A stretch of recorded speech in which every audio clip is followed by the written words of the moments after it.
Welcome, ladies and gentlemen, to another edition of the Wrestling Underground podcast. I am your host, as always, Chad Porto. Joining me is the glorious one himself, Marcus Green. Marcus, how that go? Good, man. On another Tuesday, I got some interesting topics to say the least. Yeah, it's about 10:43 Eastern Standard. I'm finishing the tweet. I forgot to do the tweet before I started. It's about 10:43 Eastern Standard Time, so it's not gonna be a long show. And I'm a wee bit sleepy, so I'm sure there's some topics that I missed that I could have added. Because as I'm watching and scrolling through social media right now, I kind of just remember that MLW had their what was it called? Pit Fighter show. They filmed it back to back with their last show out of Atlanta. And I'll tell you what, very interesting show. I won't go through the whole rundown. They're definitely building up Matt Riddle to win that title, which I don't know how I feel about that. He's not great. Trevor Lee's going to debut, which I think will be a lot of fun. I think he's the guy they should build around with, mostly because you don't have to worry about the the extra stuff that comes along with Riddle. Janae Kai is a star in the making. I would love to see her in TNA taking on Jordan Grace. Jesus Rodriguez, who most of you may remember as Ricardo Rodriguez, the guy who accused Triple H of calling him, what was the Spanish bee from The Simpsons name? That guy. That's what Jesus Rodriguez claimed Triple H called him. So, Triple H. We'll talk about Triple H and his lack of diversity on Bad Blood 2024. Well, we'll talk about it. Danny Stratos and Randall Royce had a Brazilian Jiu-Jitsu versus boxing match, which was a glorified way to get Donovan Dijak down in the ring to lay some people out. Alex Kane defeated Brett Ryan Gosselin in a Atlanta street fight. I see why they're bringing Brett Ryan Gosselin around. He's not a great worker, but he's a good personality, and that does sell. Kane is fantastic. You and I don't know if you've seen a lot of Alex Kane's work, but I think people should check it out.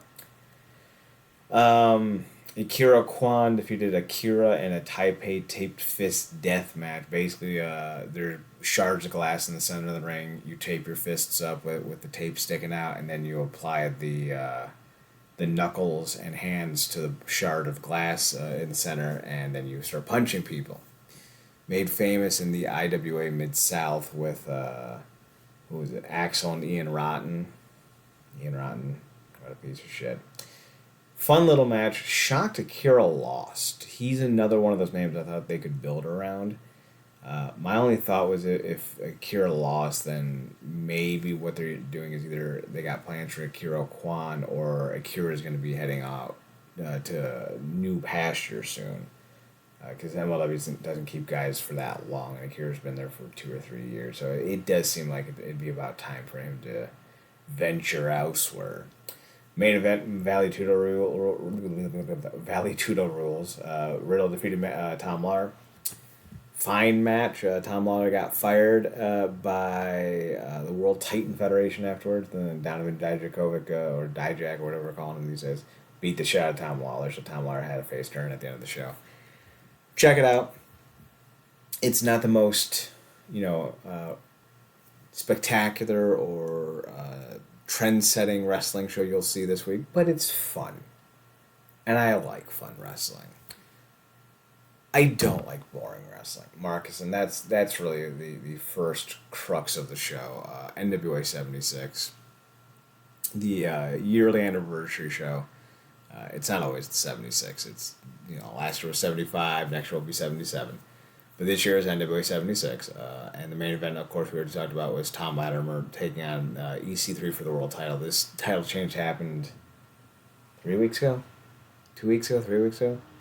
And we're finally seeing it now on TV, or at least on Twitter, the same day that CW gets NXT and debuts it live on television in front of like 5,000 people or whatever it is. The NWA shows up and shows out on Twitter with a 3-week-old show. And not even the whole show, just like 2 or 3 matches from it. Not great. I don't want the NWA to go out of business. And Billy Corgan's already gone on the record and said that as long as he owns the NWA isn't going anywhere. And somebody, I think the account was like Haku's or Ming's, what is it? His hair. It's like Haku's hair or whatever it is like. So the comment. So I think it's Haku's mullet. That's the Twitter account. So Billy Corgan said that as long as I own the NWA, it's not going anywhere. And Haku's mullet tweeted out, "Yeah, that's the issue." Damn, bro! I was just finna say that it's a double entendre. Yeah, it is, because like when Corgan says it, he's saying we are not going out of business. We are not closing up shop. We're going to be here forever. But the way we're taking it, me, Marcus, Haku's mullet, and everyone else is like, yeah, as long as you own it, they're not going to grow and become better. Because Corgan's held them back, like, sincerely. And I was thinking about this. Like, I don't know if I mentioned it last week or the week before, but I was just thinking about, like, the NWA needs an identity. And it needs an identity beyond Southern wrestling, because Southern wrestling isn't drawing. He's burning through his fortune. Now, maybe he's got more money than Jesus. I don't know. He's got more money than me. I couldn't afford to do this. Yeah, it reminds me of the back in the day when, like, TNA almost shutting down was always a thing, and then somebody be like, it'll always be around as long as, like, Dixie's dad is willing to give her money type of deal. Mm-hmm. At least that's what was being said. But yeah, as soon as you said that, when he was like, as long as I own it, it won't go out of business, and then I just pictured me, you, Haku, and, like, the fans as, like, the king of the hill crew in front of a fence going, yep. Man, I remember that time we were watching TNA and we made a bit of Corgan on it, man. So those were bad times. Back on anyway, it used to be good, man. It was going into the fire, you know what I'm saying? Now it's burning up. Man, one of the greatest theme songs of all time, man. Like, we did that, yeah. Oh, man. And it's people listening, like, it's not funny. Like, it's not funny. Like, this is another place that we talk about, like, the watch more wrestling thing. This is another place for guys to work. And it's interesting seeing, like, how many other people that is now, ironically enough, working and some more than others thriving in AEW were in NWA and doing good. Kind of fit the system and all that good stuff. But it's just like, whatever the foundation it had when it started, when we was watching the week on YouTube with the great theme song and everything, it was trying to elevate and getting to that point and finding a way to kind of bring back the old while embracing the modern and bringing like the OGs to those shows when they was running like the cup shows and stuff, like the Crockett Cup shows and stuff like that, and it really felt like they potentially had something. But it's like between COVID and other various things, like they just let their own momentum slip out of their hands. I don't know if they've ever fully recovered, and the coke snorting didn't help, and telling people you had a deal when you might have not had a deal didn't help. And it's like now you're kind of getting lapped because there's this what seems to be this consistency and collaboration amongst everybody, and they are seemingly left out of it for whatever reason. So it's just not looking good.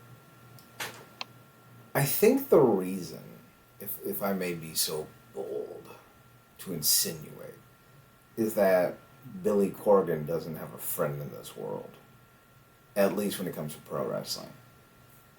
And I don't know if that's because of his own philosophy on how he would do things. Because like maybe when Scott D'Amore was running TNA, maybe after Scott D'Amore left, maybe TNA said, hey, Billy, why don't we do something?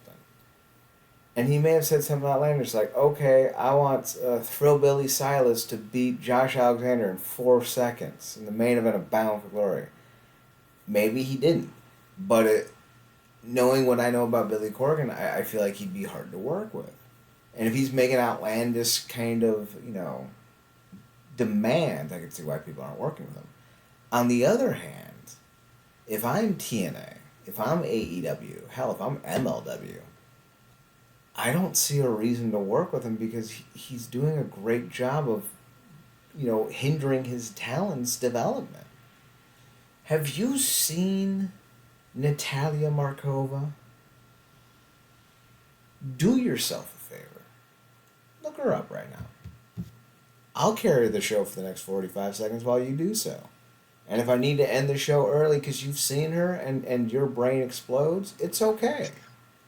Chad, I need some time. I need some me time. If you look her up and you see her, you will say that. This woman is John Laurinaitis and Vince McMahon would sex traffic so hard to try to get to her. She is exactly what they want. It's like super. I was gonna say Oscar, but super Oksana or something. It's like Oksana and Asuka, not Asuka. Oksana, Trish, really just about fucking anyone that, Laurinaitis would have tried to recruit from the magazines of fitness magazines, right? From the pages of fitness magazines. Also, you gotta throw the. Yeah, also throw the chick. Who was the chick from NWA that they was trying to push? Not Mariah May. The Love Girl. Yeah. Was it Mariah May? No. No, it wasn't. No, it was. She was from Brazil. Something Valentine. May Valentine. That's who it is. Yeah. Yeah. Combine all of them into one. That's Markova. She is just stupid pretty. And for some reason, Natalia Markova is not their women's champion. She's not featured on every piece of marketing that they have. She's not super fantastic in the ring. She's limited. She's not overly athletic, but she's an earnest worker. She throws herself into her moves. Don't ask her to do a Spanish fly. Maybe don't even ask her to do a Canadian destroyer, but she can carry a decent match. Okay, we looking at TNA and WWE's women roster. Who would you maybe compare her to, like 1-to-1? 1-to-1, I would say post knee surgery Rosemary. Okay. Like Rosemary now is not as good as she used to be, but when you have a fucking destroyed knee, like you lose some athleticism. And when you're someone who's not overly athletic to begin with, that can be an issue. Now you might fall into like a nice range, like Ivory. Ivory was never super athletic, but she never aged in the ring because what she did was super demanding. Tommy Dreamer, Terry Funk, Ric Flair, other examples of having a style that's not super demanding. I don't think Will Ospreay will be alive at 55 from all the shit he does to his body in the ring, let alone wrestling at 55. If I'm wrong, great, because I would love to be wrong about that. But like some people have a style that's low impact and can carry you for 60 years. Like fuck, Tito Santana, I think was wrestling up until like 3 or 4 years ago. He's 70. Yeah. Like Ricky Steamboat, well, that's a bad example. Ricky Steamboat's style did end his career. But like for the most part, low impact styles work. And Markova and currently Rosemary have that style. So like So like you still got something there. I don't think she's ever gonna put on like a Sasha Banks Bayley NXT main event. But I think she could do like a Taryn Terrell Gail Kim Slammiversary match. Remember that one? Oh yeah, I mean Taryn, she probably doesn't get enough credit. She does not. From going to where she was to where she ended up at. I don't think Brooke get credit either. I agree. But yeah, I was gonna say, would you put her over if she came to TNA, and these two people, well, one of them still there, would you put her over Giselle if she was still there, and Ash by Elegance? Yes, absolutely. I think Giselle, had she started sooner and worked on the outside the ring stuff, like because the thing that people don't really talk about with pro wrestling is you need to treat it like a sport. You need to do calisthenics, weightlifting. You need to hit, the rope ladders and the squats and all that. And I feel like because she did start a little bit later in life, had she started sooner and worked on her athleticism, Giselle could have been pretty big. She big personality. She's got the looks. As far as Ash by Elegance, she could have done something had she retained most of that bodybuilder mass that she had when she was like early in her WWE run, before the plastic surgeries and the whatnot. Had she kept that, she could have kept a very simple style, kind of like Chris Masters, like throw a lot of clotheslines. Maybe you throw like a suplex or two, but you don't get crazy, and you have 6 minute matches and you're out. But they're okay. Like who's the tiny one in AEW? What's her name? In AEW. Yeah, is it Layla Hirsch? Yeah, The little Hirsch. wrestler girl. Yeah. She kind of reminds me of the little muscly girl. That's what American made. Yeah, Like her too. She could have had that kind of run, but she changed her style, tried to become Charlotte Flair, and I think it flopped. But yeah, I would if I got my. I want to be very clear. If I got my promoter hands on someone like Natalia Markova, I would have her front and center on everything I do. Now, if I'm running like TNA, it wouldn't just be Markova because Jordan Grace, Rosemary, but I give her the Scarlett Bordeaux treatment. Not the. God, there's a lot of fucking creeps in pro wrestling. not the smoke show thing. Yeah, not the alleged issues that stemmed with Callous. Callous. Thank you. Yeah. But I would give her the same kind of like front and center, like every week, give her 12 minutes minimum, and let her cook, so to speak. Got you. You have mentioned this. How is she on the mic? I don't really know. I don't see her enough in non-wrestling segments to be able to give you that answer. Gotcha. Sadly, because it's the NWA, I'm going to assume not great. She is Russian. I don't know how Russian she is. Like, she could be like Mila Kunis Russian. Right? Like, yeah, she was born in Russia, but she moved here at 6 months, right? Okay. So, the only thing I got to compare it to when it comes to wrestling is like version one Lana. Yeah, or Oksana. Yeah. I mean, it was right there. Let's see.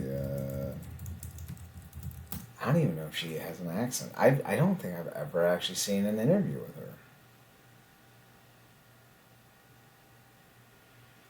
That's wild. And she just re-signed with the NWA too. I also think she's a model, which I mean, duh. Of course she is. But that's not the only interesting thing that came out of the NWA. Being that they're on Twitter, we took a significant detour. Apparently, Billy Corgan told Adam Pearce, "Hey, when you're ready to come out of retirement, we would love to have you one more time."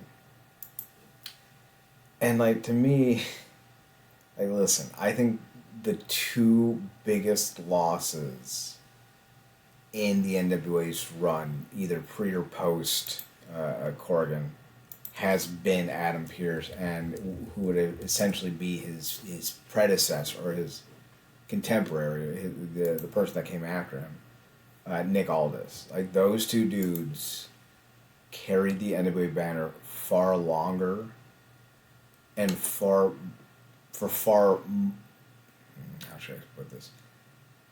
Pierce dominated the NWA when there wasn't much interest, when it was just a bunch of territories screwing each other over.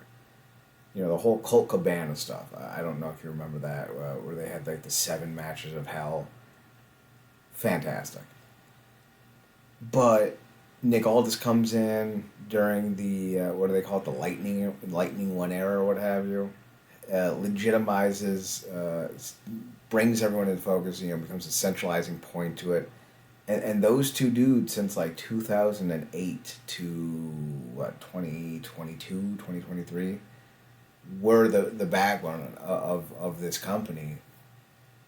And I think losing both of them sucked, and I think not having them be able to have a match with one another also sucked. And the irony that they are both now thriving in similar respective roles in WWE, uh, being non-wrestling figures is it's quite interesting because we kind of we debated whether or not it was a good decision for Nick, and that's probably going to give him a level of longevity in that company that he may outlast some of the actual talent Mm-hmm. there. And Pierce, he gets, I think he goes through a lot more hell than Aldis does from a certain perspective, because he got to deal with Strowman and Braun and all that stuff. But yeah, those are demanding roles, but just in different way. Now, maybe Pierce might be interested. Maybe they can make it work. I don't know. I think, because isn't Kofi doing something like a one-off thing, He's doing like like an an autograph signing. Gotcha. So, maybe they'll feel generous and let him do something. Who knows? I don't even know if Nick would want to go back and engage with NWA in any way because I think most of his gripes kind of came from Corgan. Yeah, So, and I don't know if that was financial though. yeah, he always, I think he kind of always said, and he always, prides himself on being a businessman and said it was, he was getting paid well. It was just decisions that were being made. Like I didn't even know, to a point, although I guess it kind of makes sense looking back on the hindsight that he was kind of responsible and shelling out for a lot of the content when he was like doing the 10 pounds of gold thing. Mm-hmm. So a lot of it was literally on his shoulders. Uh, but back when, so them going in directions that really didn't necessarily suit the brand when he had done so much, put so much blood, sweat, and tears into reestablishing it as a solid brand, I would imagine, it's just a complete another turnoff regardless of the money. So, yeah. And that's kind of what they need, though. They need that Nick Aldis type. They need that kind of guy who can come in and be. They need a guy who can be the face of the company, who Yeah. can wrestle like an ace, who can talk Yeah. like a spokesman, and who's willing to, go through the growing pains that comes with a promotion that's as low on the totem pole as the NWA is. But they need to be able to find a way to get those talents over, highlight them, promote them, keep them, and continue to develop talent behind them. And that's something that they have not been able to do. Like they did not have another Nick Aldis. Nick Aldis lost it to who? Trevor Murdoch. I mean, at the time, good idea. Yeah. But like Murdoch was never going to be a long term solution because like he tried to be a Dusty Rhodes, and credit to Murdoch for having the career renaissance he's had in the NWA. I think he's also now the tag team champion with Mike Knox. But he's never going to be Dusty Rhodes. Like, why are you trying to make him Dusty Rhodes? So instead of building Yeah. up the next guy, like they went from Murdoch to Tyrus to Cardona. You know, Yeah. How do you think it worked with Tim? Tim was a fine champion, but he wasn't a very big personality. He was a good guy to have when you're doing the territory stuff. Yeah. Because you could send him out there. He's a good brand ambassador. He's not going to do something stupid, and things will be pretty chill. And I think you could have like if he was younger, because he's like 60 now. If he was like 40, you wouldn't need to put the bib belt on him, but you could put like a secondary title on him. You could put him Yeah. in the tag team division, which he already is. He's in a tag team with Jack Stain. You could still do some stuff with him if he was a bit younger, but at this age of his life, he really isn't that mobile anymore.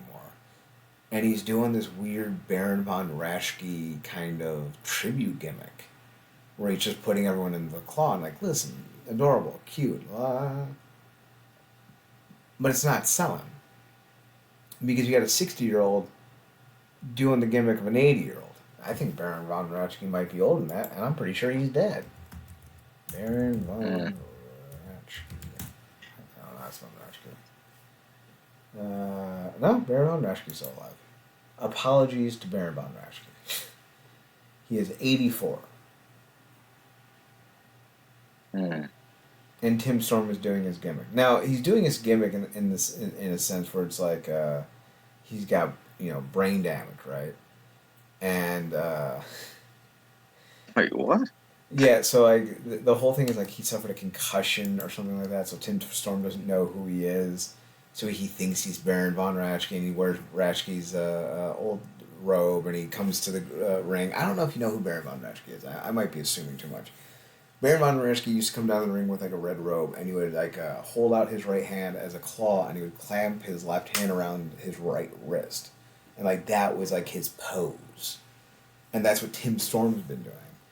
And to me, it's like Vince McMahon going, "Oh yeah, it's a great idea, great gimmick," but it's Billy Corgan. So instead of like Vince McMahon getting like super into like fetishes and putting them out there on television like it's not some type of weird sexual thing for him, Corgan's like, "This was great 60 years ago. People are gonna love this today," and it's like, no, no, we don't. So at least it's not weird sexual stuff that Vince was into, right? Now it's just stuff from 50, 60 years ago that kind of worked then and doesn't work now. But it's still the same promoter, like, influence, like, this is good kind of nonsense. I don't get it. But it's something for Tim Storm to do. I don't know if it's something good for Tim Storm to do, but it's certainly something. It's not any worse than still using the Miz in 2024 an attraction. I heard he turned heel on R-Truth, and I'm just sitting there going, Jesus Christ, man. Can we get anyone new in these spots? Why are we still doing Miz and Randy Orton in 2024? Like, let them go to the Indies. Let them go do a JBL stuff. Like, they've done nothing new, nothing exciting. It's the same fucking dog and pony show with them. Oh, also, I do want to comment briefly because, like, if I keep talking about the NWA, I'm just gonna get angry. Apparently, the former Luchasaurus current kill switch is in the hospital, having been diagnosed with double pneumonia. That is some serious shit. A little bit of levity. I don't know how you get double pneumonia. That sounds like God was really just being a dick. Like, you don't just have pneumonia. I gave you double the pneumonia. I think pneumonia happens specifically if one lung is infected, so it might be both lungs that are infected. That's just a guess on my part, but it's not Yeah, great regardless. Apparently they found him yeah, that. unconscious. Dude, 6'8", 320 pounds of solid muscle. Do you know how Yeah, you fucking said hard that's that's got to be to get on a Luchasaurus. gurney? Luchasaurus too. You said right. Yeah, Luchasaurus. Yeah, that it. It's eerie and it gives me chills because it takes me back to Huber. What happened with him? Mm-hmm, Birdie Lee. Yeah, Mm-hmm. I mean, similar body type, similar size, lung issues for both. Like, yeah, it's not great. It's not great. Um, I I hope everything turns out well. And I don't understand why some people are like, oh, fuck him, I hope he dies, fuck it, Tony Khan, fuck it. Like, what is wrong with some of you? Like, listen, I'll root for Randy Orton to dislocate his shoulder. I'm fine with that. Randy Orton's committed some crimes in his life. So, like, he can suffer a little bit. But, like, wishing death on someone? What the fuck is wrong with you? Now, wishing death on someone like Vince McMahon, I think, is fair game. Right? yeah. Beat me to it. Like, you But can't sex traffic human beings. You can't cover up ring boy scandals. You can't, allegedly, according to Jimmy Snuka, and he was a little bit demented. And I don't mean, like, he was a sinister person. I mean, like, he had dementia. He was demented, quite literally. You can't buy off Pennsylvania district attorneys with money and not have me not root for you. Like, sorry, I'm going to root for you to die. You're a terrible person. But like, what's Luchasaurus's crime? He puts on a dragon mask and he growls like, rawr. Yeah, Like if you don't like that, then like, the fuck you watching wrestling for? These are grown human beings play fighting with each other, that's it. right? That Like, that's really it. Like stop. These are the people. Like it's enough people that got messed up in the ring off stuff we've seen. This happened off screen. Like being found unconscious is a serious. That's a serious thing, man. And this is in a business where we've seen people literally pass in the ring. mm-hmm. Uh, So it's nothing to be played with. Like and even your thing with it, that's not even a harsh thing with Orton because technically his shoulders would do that anyway because he has hypermobilism. yeah, So he's also got technically, hyper douchebagism too.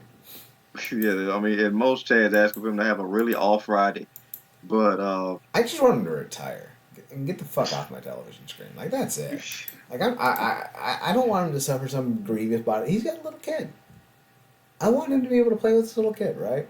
I want him to be a good father, and I want him to get the fuck away from my television. Like, so long, see ya, Evisen, take your weird sexual habits that you gave to John Cena and get the fuck out of here. and Chad, like you could take this Hollywood A-lister from Cleveland with you. Oh, dude, let's not even pretend he's an A-lister. Ugh. Uh, He's such a twat. Fuck Mike Mizanin. Remember when, like, 3 years ago, he was like, Mike Mizanin's, he's gotten really good.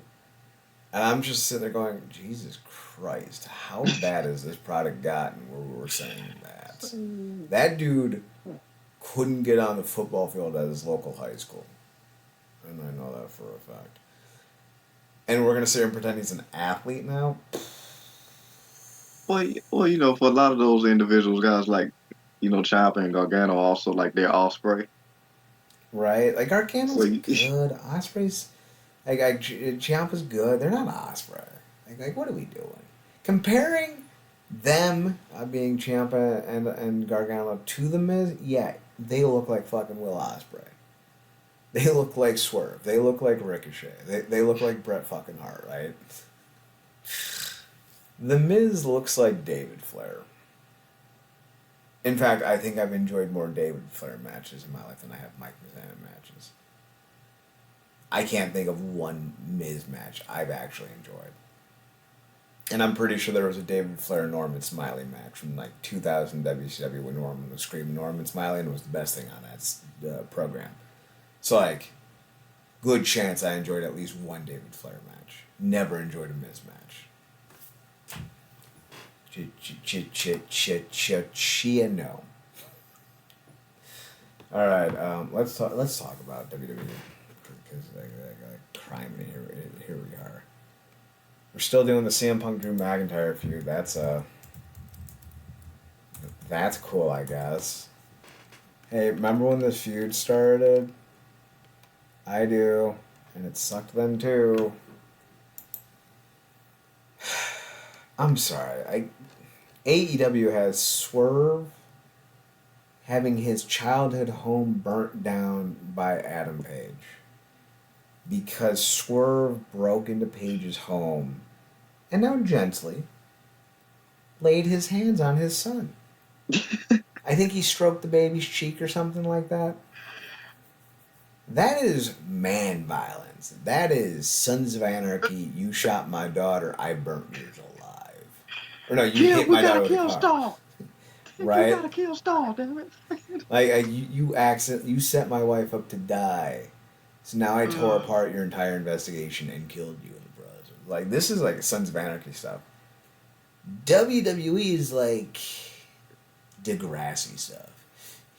Jennifer took my bracelet. Well, Amanda, if you didn't appreciate it, then why are you so upset? Yeah, yeah, yeah. AEW is doing the stall thing. WWE is like the um Like, why did you take a brick of the coke? Like, man, they can't find out I'm black. Like, what? Yeah, What do I we mean, work with? l- listen, if we're doing Sons Mackie storylines, right? AEW's doing Henry Rollins assaulting Gemma and then having his Nazi ass shot by Jax, right?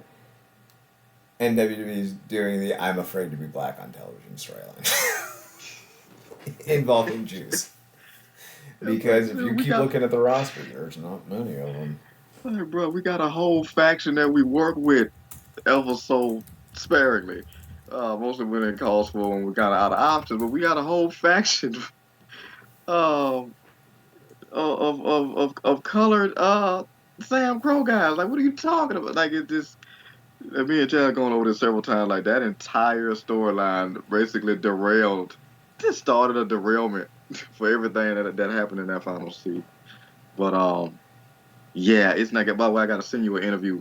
He kayfabed that story, telling it in an interview, and they fully bought it. They Really? fully bought, like the people that was interviewing fully bought on the Breakfast Club, and it was like, yo, man, why did you call the cops on this dude? You gotta show Oh, me that. it was fun to watch because we're so far from being those guys now. Like, we're so far removed from that.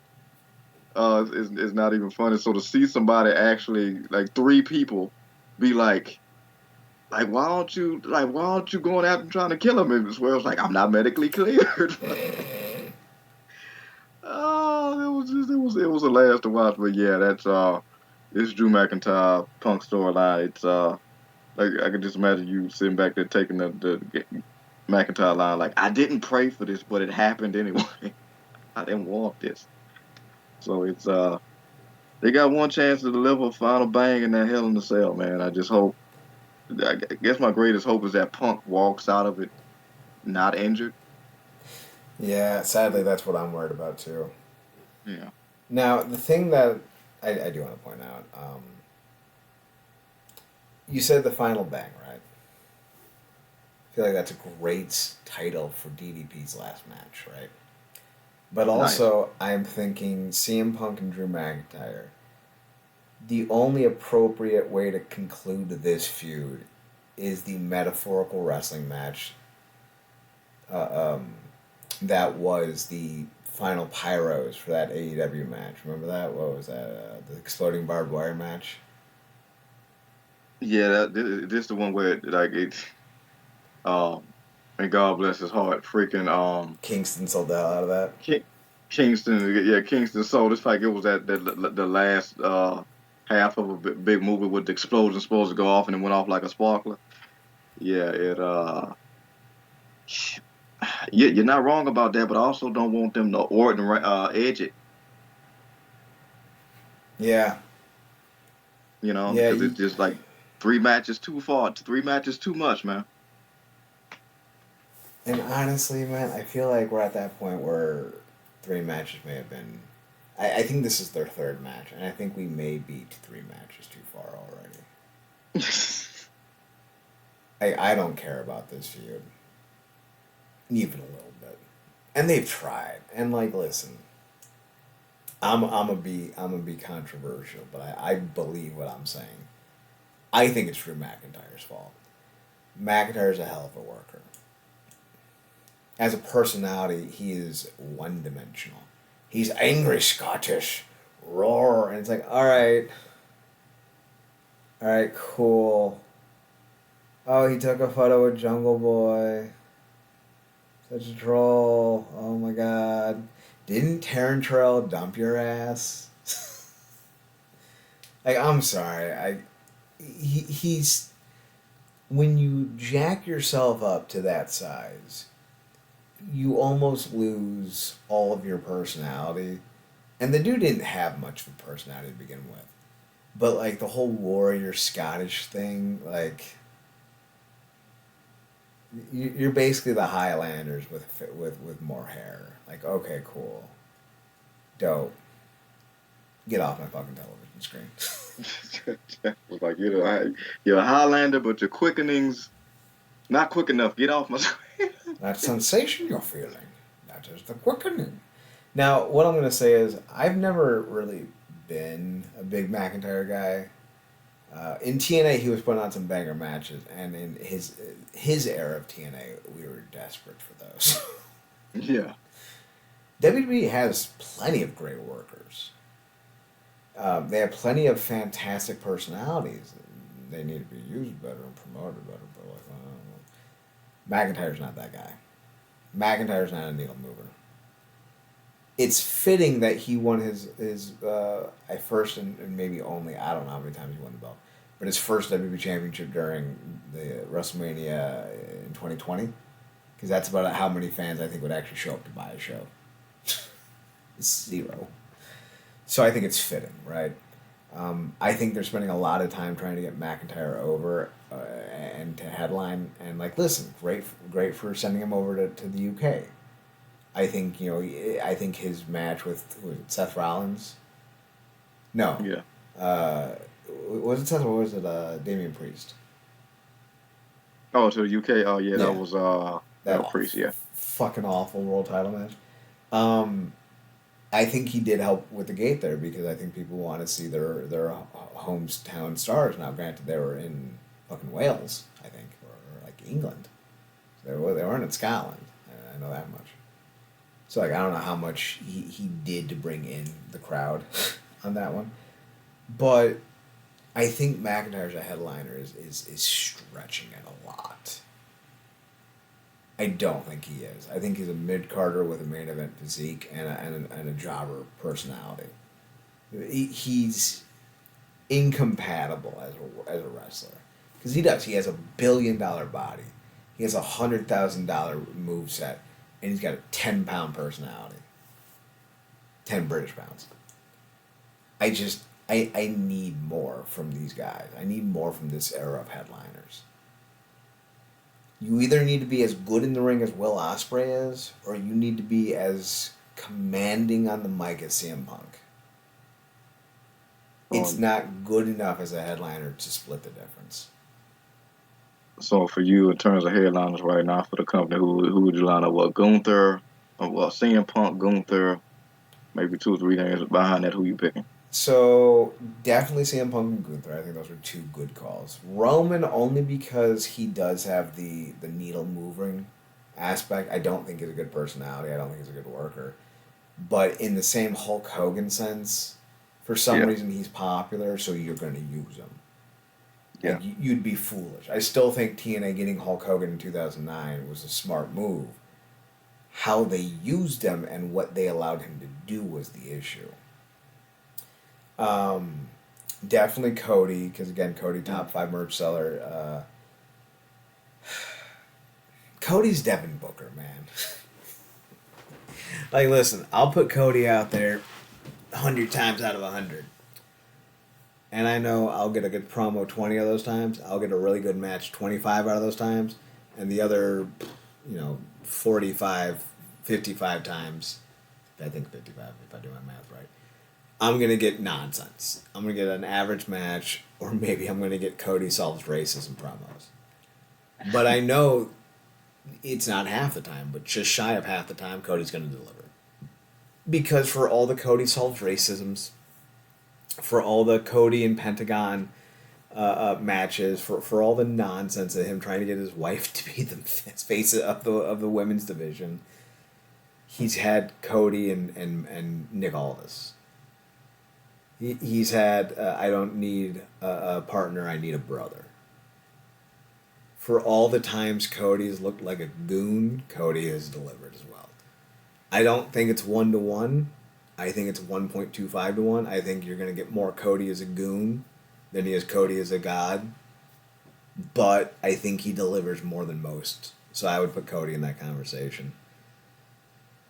I would have said Bobby Lashley, but he's gone. AEW Bound, allegedly. Shit. Who else? Who else is a headliner in this company? we get 4 matches on every month, and it's the same 3 people. So I don't know. I think that's mostly it. Cody, Punk, Gunther, and Roman. Now, left my own devices. Carmelo Hayes, I would definitely put around. I would actually bring back the cruiserweight title and slap it on Carmelo Hayes and maybe do a feud with Andrade. That would be a lot of fun. Mm, How you feel Um, about Knight? oh yeah, love LA Knight. Love LA Knight. They're not doing enough with him, and I keep forgetting he's on the roster. Personally, I think I would put one of the world title belts on Knight right now, but I don't know. Like right now, I don't think Knight is as good of a promo as he is. He's not selling as well as Cody, and he's not wrestling as well as Gunther. And next guy up, in my opinion, is CM Punk. So I don't think he eclipses any of those three. So I think he'd have to like ride it out essentially. Because I saw you, and we're gonna obviously get back on task, but I seen you talk about it because they referenced the IC title, and you mentioned it. Um, because I don't know if LA Knight's ever been hotter than he was when he was about to face Roman, but then when he lost, I feel like he lost that momentum. I don't know if he ever fully got back to it. And they also did this stupid thing recently where they changed his music for no reason. Mm-hmm. Um, but as they do. But what do you throw Braun back in the mix in there? Braun Strowman or Braun Breaker? Breaker, breaker, breaker. Okay, I was gonna say if we're talking Strowman, I'm throwing him back to control your narrative. No, yeah, I'm using Braun to set up the ring. I'm not doing Yeah, I'm using Braun to be a post in the ring. Hey Strowman, just our left camera post is broken, so just go stand there and let them wrap the ropes around you. I think Braun Breaker. I think he is a star in the making. I think he is in development, though. I think if you have to put the title belt on Braun Breaker today, and I mean like the big belt or one of the two big belts, if we're pretending that they're of the same caliber, which they're not, I think you're in trouble. His promos are fine, his matches are exciting, but he's got the Goldberg right now. You can put him in there for 10 minutes max, and he's going to have a real fun match, unless you put him in with someone like Ilya Dragunov, who seems to enjoy pain so much he tore his own ACL for amusements, for funsies, as the kids say. That's actually not true. I just thought it was a nice little way to mention his torn ACL. Breaker, I don't know if he can go 25 minutes with a Cody. Never seen it. Maybe he can. Maybe he can't. We'll have to see it. If he can't, putting the belt on him over some of the guys we have right now, not a great idea. But I do still think he's a better option for the IC belt than Jey Uso. I love Braun Breaker. But also, with the same caveat, like, listen, you can love any pro athlete you want, but until they get on that field, like, look at Caleb Williams with the Chicago Bears. Everyone's like, he's a generational star. He's the 30th best quarterback in the NFL. You can Jesus, out of how many?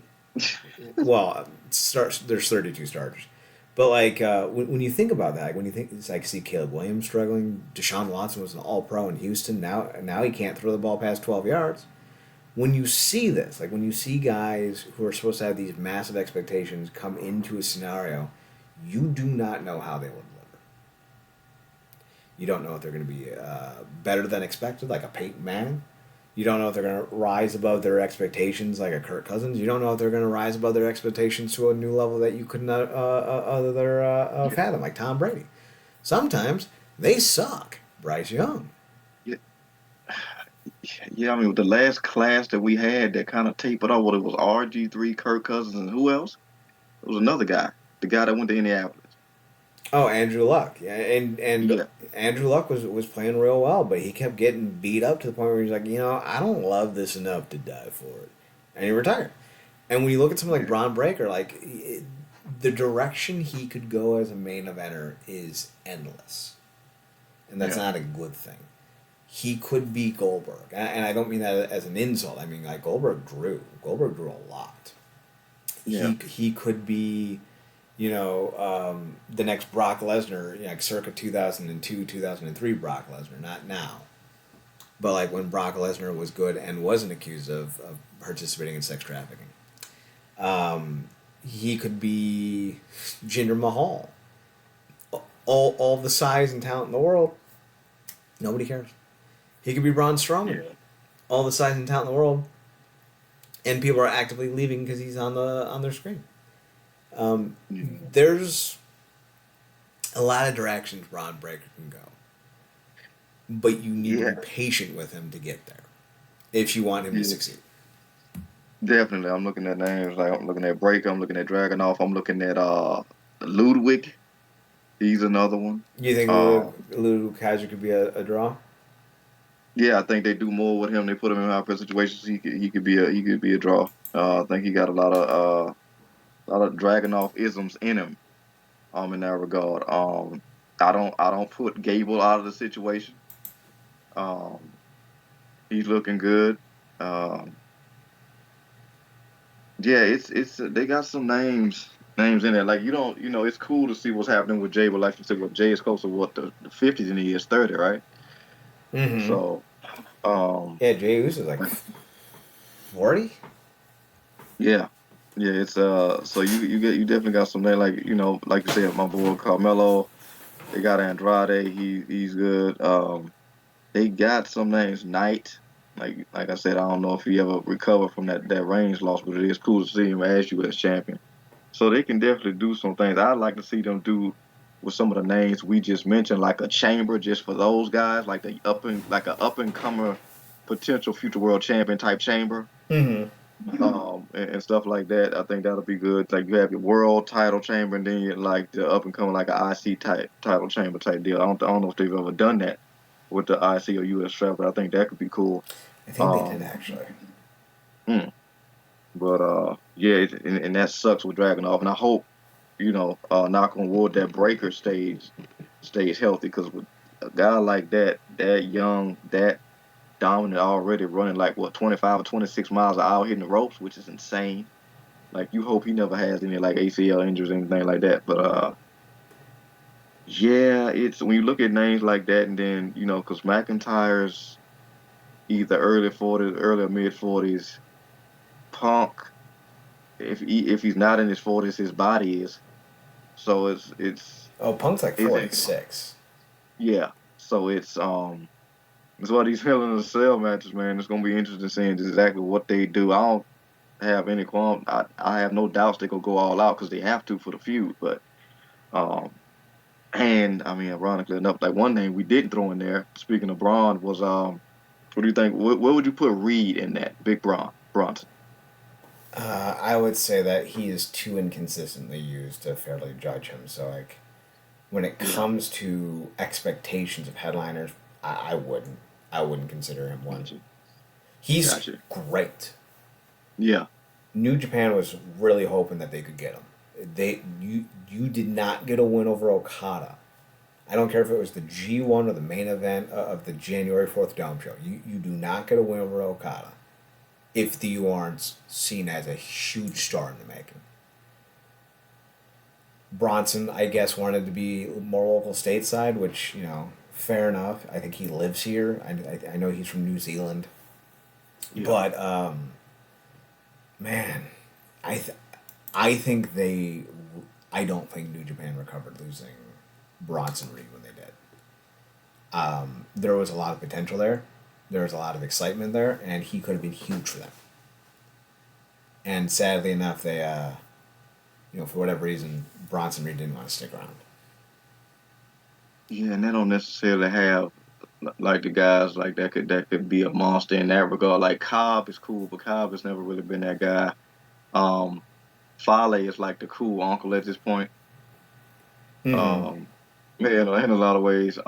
They got some other names, but they just kind of like they don't move the needle in that regard. Like they've not had like a big, huge, imposing monster like that. I think in a very long time. So you're definitely right about that. But I think WWE was kind of always the goal, and like you said, the stateside as well. So everything kind of fit, and it's not like they not using him as like they was before. He is getting shine time. Of course, now he's going to run into the walls. That is Seth Rollins, but yeah, he's definitely probably one of those things that they'll definitely throw in the chamber as like the monstrous type of threat. Mm-hmm. Not at all too dissimilar from how Jax is being used for the women right now. Um, but yeah, yeah, it should, like I said, it should be an interesting Hell in a Cell to say the least. Apparently, they've gone back to the classic Hell in a Cell. Somebody said, um, But yeah, I just hope both of those guys come out walking in one. I mean, in one piece, specifically Punk, because we've been talking about it. Like you've been so interested in roles that have not really had anything to do with him being an in-ring performer. But he also can't afford to be injured because he's kind of already on that um, not consistently having matches type of deal. Probably for that reason, like a special attraction type of kid. So um, yeah, we just hoping that everything kind of works out in that regard. I do hope you're right with the idea that they're bringing back the classic Hell in a Cell because that thing was dope and it felt like it was. It felt like you were walking into a jail cell with the devil. And the new one felt like you were going to a high rise with a smarmy lawyer who was going to screw you, but not in the fun way. Yeah, this, yeah, there's like that OG elimination chamber. Like that was you could either use it for wrestling or like a dominatrix's paradise type of deal. And honestly, after watching the very first one in 2002, what's the difference? Here's the card as it stands. Liv Morgan is taking on Rhea Ripley for the women's world title. Damian Priest is taking on Finn Balor in a singles match. Punk versus Drew in a Hell in a Cell. Nia Jax versus Bayley. Jesus fucking Christ, really? We can't get any black male talent on the roster, but Nia Jax and Bayley's getting like their 16th fucking match in their career. Yeah, yeah. Like Cena and Orton detractors, like this is too many. Like we're good. Yeah, yeah, and she beat Naomi to get the shot. And I'm guessing the only talent that will be on the show but not on the card is the two black women that they have hosting the show, which will be Bianca and Jade. So there's Yeah. that. Main event: Cody Roman versus Solo Sikoa and Jacob Fatu. Aren't Tonga, and Tongaloa the tag team champions? Yeah, I think they're gonna have a three-way ladder match with the Profits and DIY. I want to say, is it this coming Friday? Could be a great match to throw on the show. Um, to kick things off, because we know you probably go have interference in the tag match, as you do with the Mm-hmm. Samoans, but I guess they don't want to go that route. So, um, yeah, hopefully they drop the belts off those boys or something to that effect. Like, why are we still pushing people like Solo Sikoa and Nia Jax and Drew McIntyre and Damian Priest? Like, fucking hell, man. Um, The main event scene well, in we know, WWE is not good. yeah, well, we know we'll you can't not push Punk. McIntyre, this is probably the best McIntyre's been, but the true to me the true show for him will be like after Punk because it's just a lot of real history to play off with Punk, and this has kind of been the most interesting he's been character wise for WWE anyway. Mm-hmm. But can you maintain that when it's not somebody that you probably legitimately dislike in real life? So there's that. Damien, I just think he's a guy that they appreciate because he, was that guy that was supposed to be the guy, but was really not the guy when he was supposed to be the guy. So they're like, oh, he's kind of guy that just does what they need him to do whenever they need him to do it. But we know he's standing next to the real star, which is Rhea Ripley, who should get that title back. Specifically with Dom Mysterio hanging from a shark cage, which should be interesting. We know how those matches usually go. That don't really stop nothing. Uh, to me, the interesting thing for her will be if she does get the title back, because I feel like they go draw this feud out for Dear God. I don't feel like she has nobody to really oppose her after Liv when she gets that title on Raw anyway. Um, and who was the third one you said they pushing it? Well, we know why they pushing Solo. They just unless they do a thing. I think you may have mentioned this in the previous show where they kind of switch it and Jacob takes over and does the leader, but he's not as intimidating as he was when he was in MLW. Um, and I don't know if he can get away with some of the stuff he was saying in MLW. So Or are you saying that MLW is a little bit more outlandish? yeah, he was outlandishly. He felt like 100% him. It just came off outlandish because you probably get we probably so sanitized with the PG of it all in certain ways.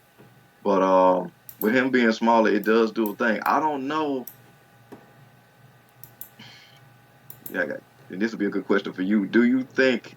Because I feel like when Gunther shrunk down, it was a getting used to, but he maintained his viciousness. I don't know if that's translated yet for Fatu in that sense. Maybe it's because we haven't seen him enough on his own in those high pressure situations. Not like he's not effing everybody up because he is, but there was just a different, I guess, as the kids use now, aura about him when he was in MLW.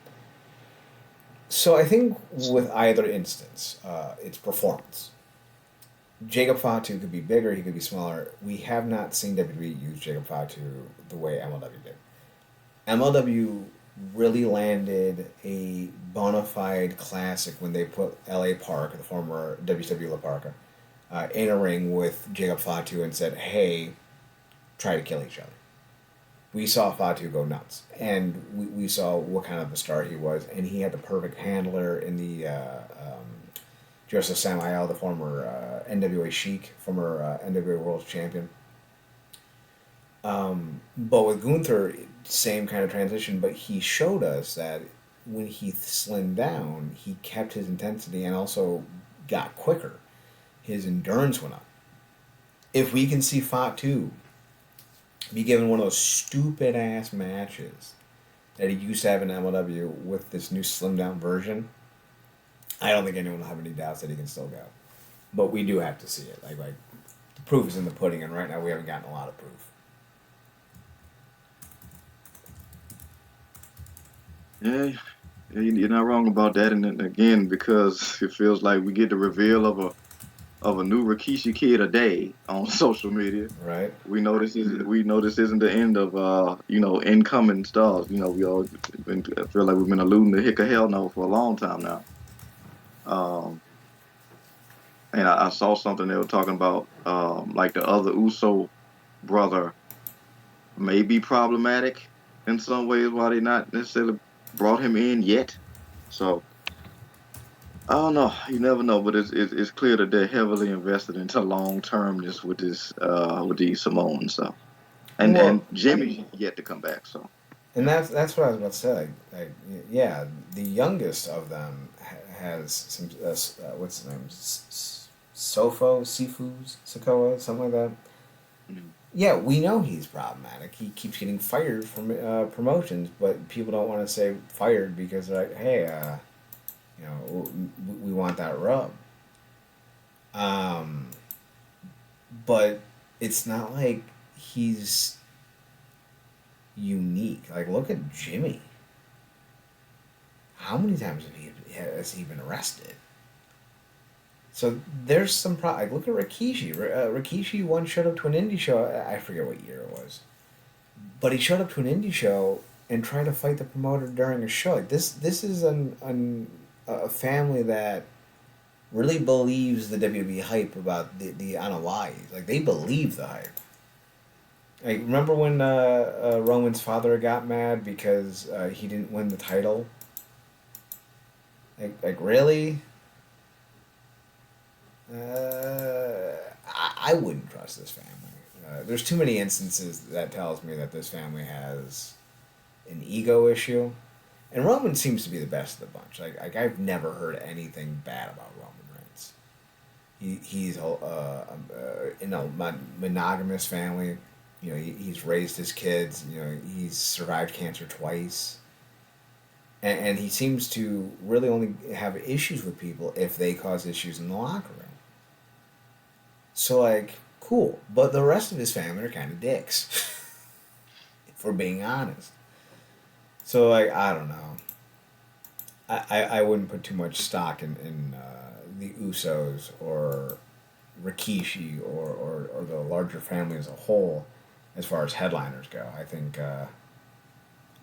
I think you're lucky to have Roman. Jacob Fatu has a lot of potential.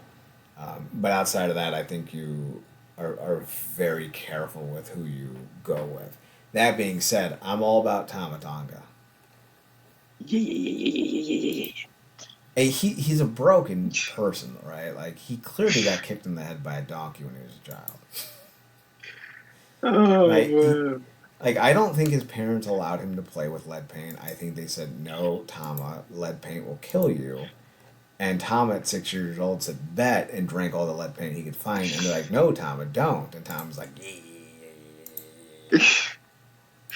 Like put him in a room with Danhausen and freaking Briscoe. Yeah. Just Briscoe, even. Just Jay Briscoe. I think that would be fucking hilarious. Oh It'd be my like god. Boomhauer talking to Boomhauer. Oh my god, man. Alright, so what else we got? Let's talk about the Vince McMahon documentary and we'll wrap it up. So that came out, I think, like last week. And like, typical WWE's, and it's nothing we haven't seen before. The funny thing is like, somebody tweeted out, and it's the perfect way to describe the series. For non WWE fans, this was like the most traumatic thing that you've ever heard, and you couldn't believe that this company exists, and like, how could you, and all that.